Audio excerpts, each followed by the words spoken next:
We are about to enter the port of Caesarea, one of the most celebrated ports in the ancient world, and an important turning point in Christianity. This coastal area, including Caesarea, is where glass was invented by the Phoenicians.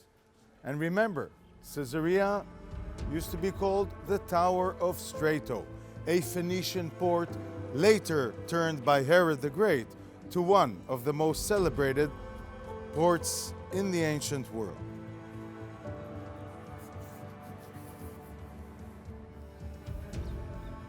Inside the port of Caesarea of today, where the restaurants are, is actually an artificial mound that developed over the years.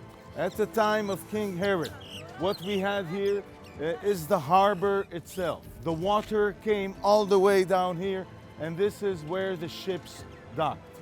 Another reason why Caesarea is important for Christianity is because Paulus, Shaul of Tarsus, was held here by the Romans before being shipped to Rome for a trial with Caesar.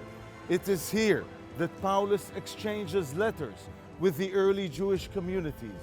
These letters appear in the New Testament: Romans, Galatians, Corinthians. And in these letters, it is where Paulus lays the foundation for Christianity as a new religion that would totally break away from Judaism. The port has become a tourist attraction. What a wonderful place to come and sit by the sea with a glass of white wine, perhaps a coffee. But it is mainly testimony to the greatness of Herod as a builder.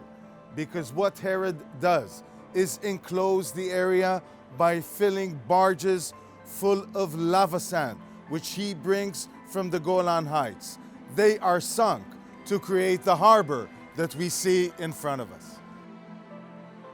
Here in the port area, just above the docks, stood a temple built by Herod, and above the temple, a huge statue for all to see. A hint to what beauty and grace Caesarea presented at its peak is the Nymphaeon that we see here.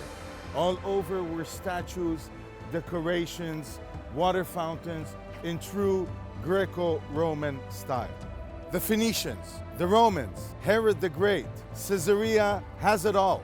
A testimony to the greatness of one of the builders of all times, only to be ruined for one and final time by the Mamluks in the 13th century.